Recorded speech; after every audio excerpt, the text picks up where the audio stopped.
few weeks ago, I was in a record shop here in Dublin, in a place called Temple Bar.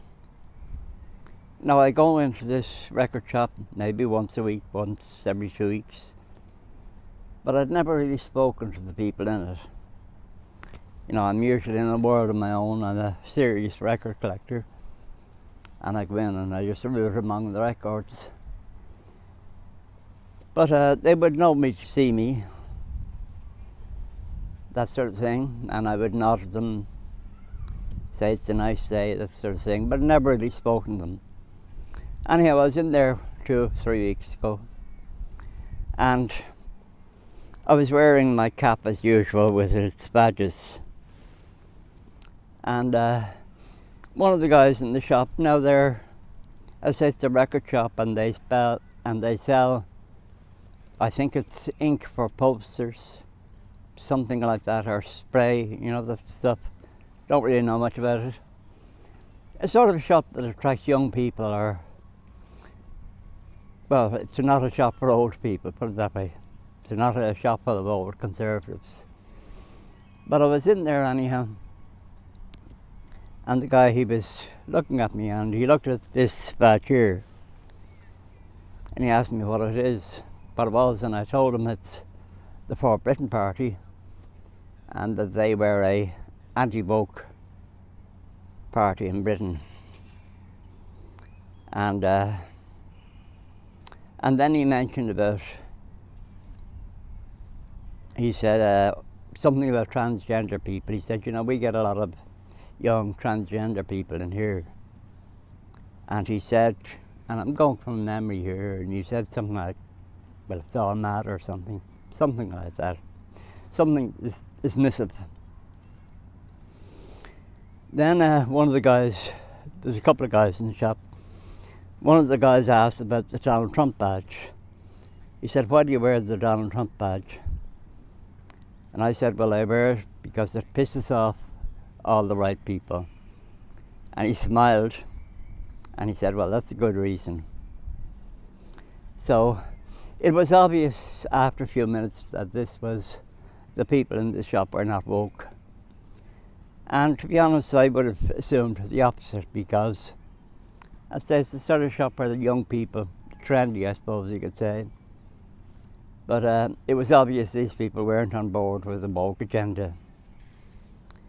And then this guy asked me, and I think he was the boss guy, he asked me, he said, what do you think of the situation in Ireland?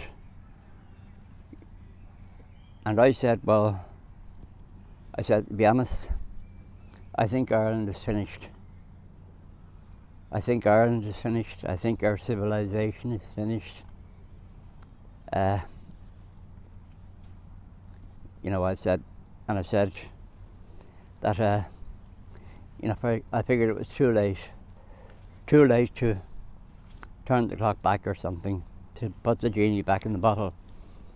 And then I went on to say something about, can't remember the exact words, but I talked about how we have a lot of patriots in Ireland, but none of them have died yet to stop this.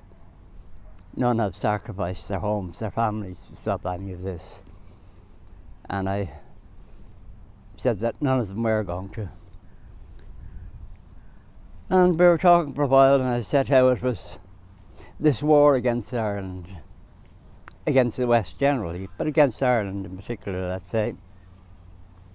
You know, this is a very unusual war. It's a war in which one side destroy a country, and the other side, the people who describe themselves as patriots, just sit back and let it happen and do nothing.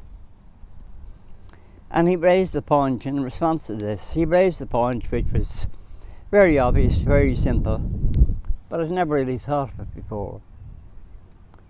And he made the point that Ireland is a wealthy country, and that when wealthy societies were in decline, or collapsing, or being destroyed, people simply weren't prepared to make sacrifices. And of course he's right. He was right, 100% right. You know, today most people have their homes. Their kids maybe are going to college. They have their mobile phones, their laptops, and life is good. And, you know, society has become soft.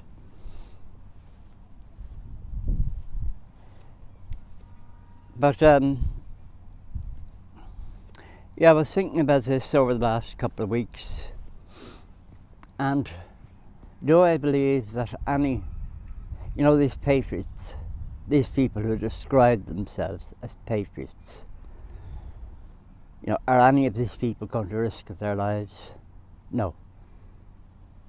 They would have done that a long time ago. Are any of these people prepared to sacrifice their homes, their families, their sanity? No. And I thought of, you know, these people who call themselves patriots. I thought of all the people throughout history in Ireland who were indeed patriots.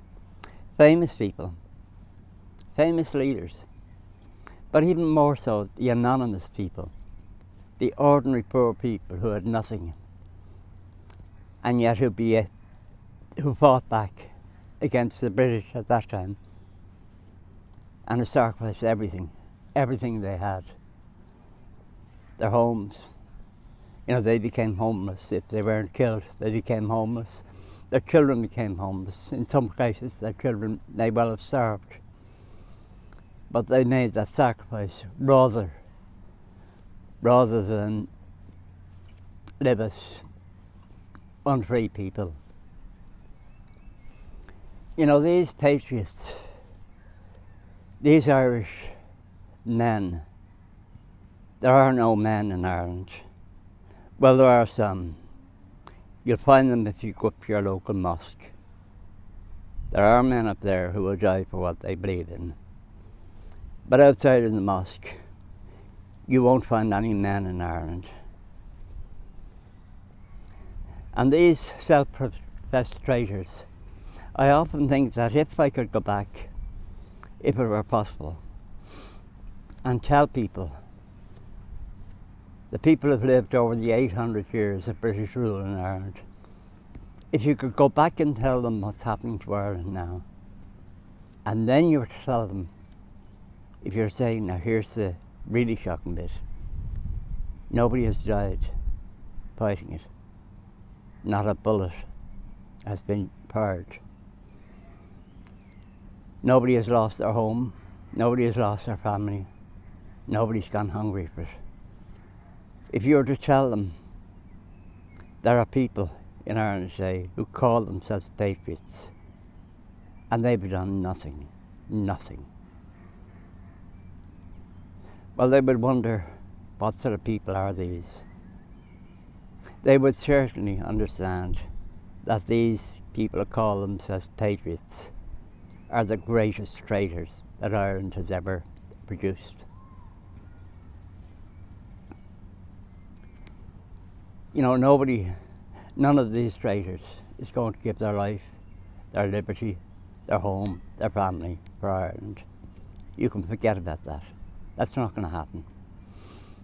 And in the absence of that, Ireland is finished. It's over. You know, I've said before, and it's true, that I first started, I suppose, watching YouTube videos about 15 years ago. And 15 years ago, and 10 years ago, and 5 years ago, people were saying, well, another 3, 4, 5 years of this and we will have reached the point of no return. If you've been watching videos for 10 years or more on YouTube, you'll have heard all this. And, you know, in that period of time has passed. We have passed the point of return many times. Ireland is truly finished. And there's a difference between being defeatist and simply being honest. And I'm just being honest here. Nothing can save Ireland. There are no actual patriots who are prepared to stand up and do something. You know, going on Twitter, that's not going to save Ireland. Making YouTube videos like this will not save Ireland. Joining this or that private group and talking rubbish, that's not going to save Ireland.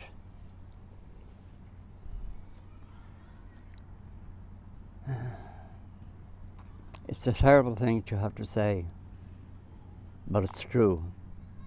Ireland is finished. This war is over. And this is an extraordinary war in which only one side was fighting. The Patriots, they haven't lifted a finger. They haven't fired a shot. They haven't made a single sacrifice.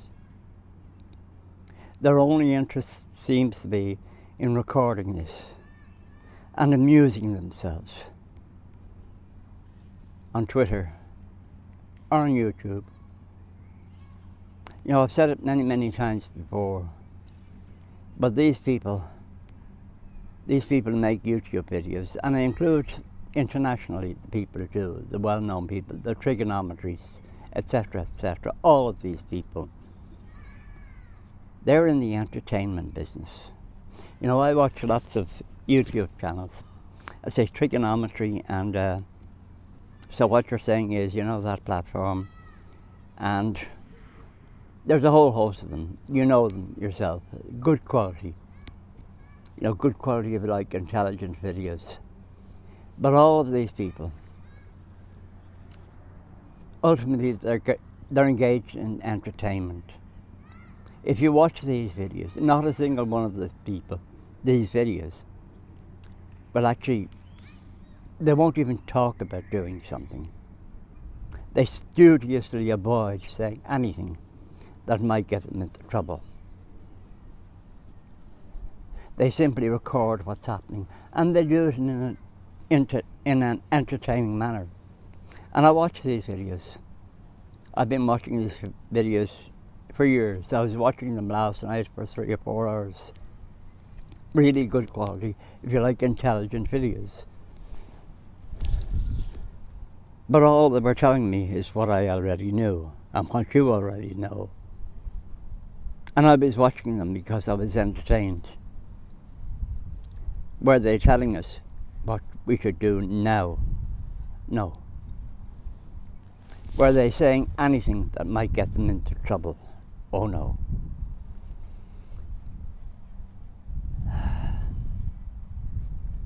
It is a terrible thing to see the West, to see our democracies collapse, be obliterated forever.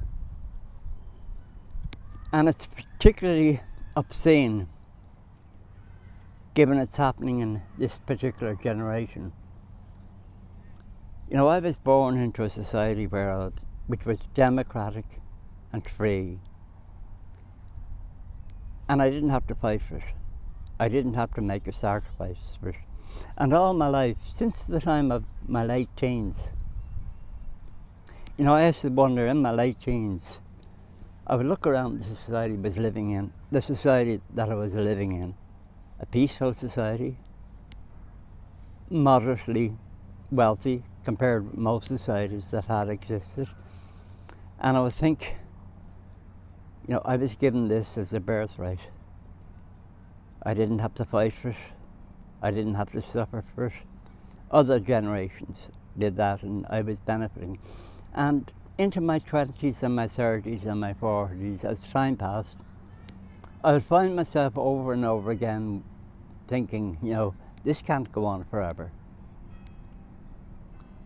And wondering if things were to go wrong, what would actually go wrong. Now, I have to admit, it never entered my mind that this woke thing would develop. I thought that perhaps there would be war, maybe between China and the West. Or maybe there would be of some huge natural disaster, maybe a meteorite hitting Earth, or maybe the global economy might go haywire and we might have real recession and real hunger and even starvation. Now, I wasn't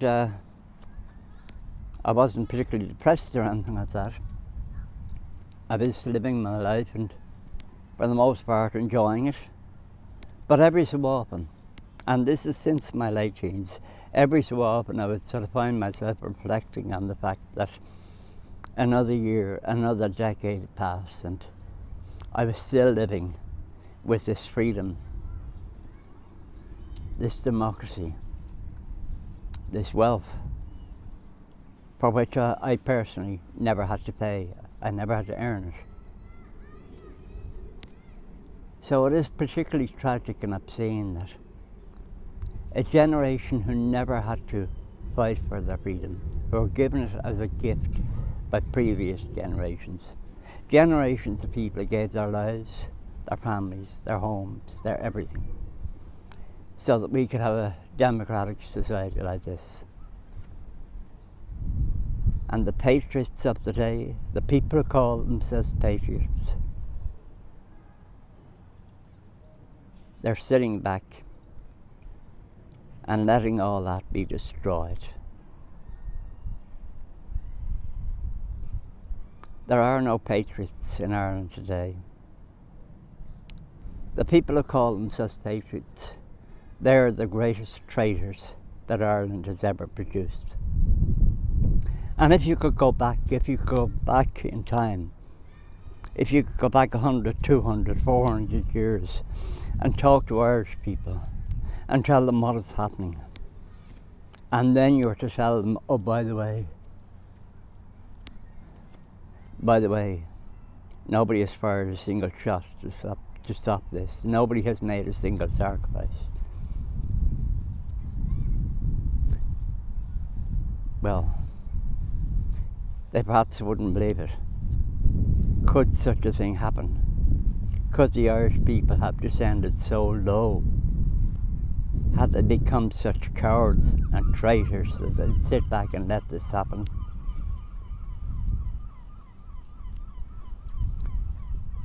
You know, that word patriot, people use it all the time about themselves.